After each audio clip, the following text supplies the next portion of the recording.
అందరికీ స్వాగతం, సుస్వాగతం వ్యాసాశ్రమానికి. ప్రస్తుతం మనం శ్రీకాళహస్తి నుండి 15 కిలోమీటర్లు ప్రయాణం చేసిన తర్వాత ఈ వ్యాసాశ్రమానికైతే చేరుకున్నాము. ఈ వ్యాసాశ్రమం ఏర్పేడు అనే గ్రామంలో ఉంది. మీరు శ్రీకాళహస్తి నుండి పల్లెవెలుగు బస్ అవైలబుల్లో ఉంటుంది. బస్ టికెట్ కాస్ట్ వచ్చి 20 రూపీస్. మీరు ఏర్పేడ్ బస్ స్టాండ్ దిగగానే ఆటో తీసుకొని ఆశ్రమానికి అయితే చేరుకోవచ్చు. ఎందుకంటే ఏర్పేడు బస్ స్టాండ్ నుండి ఆశ్రమానికి 2 కిలోమీటర్స్ దాకా నడవాల్సి ఉంటుంది. సో నడిచే వాళ్ళు కూడా నడవచ్చు, లేదు మీరు నడవలేదు అనుకుంటే బెటర్ టు టేక్ ఆటో. ఈ ఆశ్రమం నిర్మించింది మలయాళ స్వామి జూన్ 3, 1926లో ఈ ఆశ్రమాన్ని అయితే స్థాపించారు. సుమారు 115 ఎకరాల మధ్యలో ఈ ఆశ్రమం నిర్మించడం జరిగింది. ఆశ్రమ భవనాలు సుమారు 30 ఎకరాల్లో విస్తరించి ఉన్నాయి.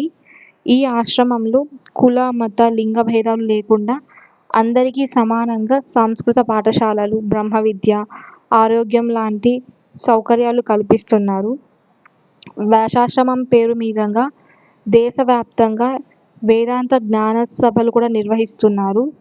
ఈ ఆశ్రమాన్ని మలయాళ స్వామివారు కాశీబుగ్గలో అడుగు పెట్టినప్పటి నుంచి ఈ వ్యాసాశ్రమం ప్రారంభమైనది ఆయన భక్తులు విశ్వసిస్తుంటారు. మొదట్లో ఈ ఆశ్రమం దట్టమైన అడవి ప్రాంతంగా ఉండేది. ఆయన అనుచరులు నివసించడానికి అనువుగా కాశీబుగ్గకు ఉత్తరంగా అక్కడ ఒక చిన్న కుటీరం చూశారు కదా, అది స్వామివారి కుటీరం. అదే ఫస్ట్ ఇక్కడ నిర్మించారనమాట. అది ప్రస్తుతం పూజా మందిరంగా వ్యవహరించబడుతుంది. ఆయన ధ్యానం చేసుకోవడానికి వీలుగా నిష్ఠాశ్రమం నిర్మించి ఇచ్చారు. అది ప్రస్తుతం అధిష్టాన మందిరంగా పిలువబడుతుంది. ఆశ్రమం ఎవరి పేరు మీదుగా లేకపోతే ఆక్రమణలకు గురవుతుందనే ఉద్దేశంతో అప్పటి శ్రీకాళహస్తి పరిపాలకుడు శ్రీ కుమార వెంకట నాయనం గారు ఈ స్థలాన్ని స్వామివారి పేరుతో విరాళంగా ఇచ్చారు. ఏర్పేడ్లో ఉన్న ప్రధాన కేంద్రం ఈ ఆశ్రమానికి పలు చోట్ల శాఖలు కూడా ఉన్నాయి ఆంధ్ర రాష్ట్రాల్లో.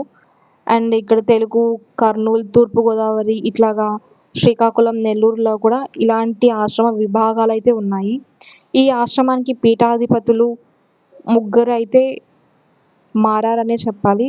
ఆశ్రమం స్థాపించినప్పటి నుంచి మరణించేదాకా మలయాళ స్వామి పీఠాధిపతిగా కొనసాగారు. ఆయన తర్వాత విమలానందగిరి స్వామి, విద్యానందగిరి స్వామి పీఠాధిపత్యం వహించారు. ప్రస్తుతం ఈ ఆశ్రమానికి పరిపూర్ణానంద స్వామి అధ్యక్షత వహిస్తున్నారు. ఆశ్రమం గురించి మరికొన్ని ఇంట్రెస్టింగ్ ఫ్యాక్ట్స్ తెలుసుకుందాం. అంతే ఈ వీడియో. బాయ్.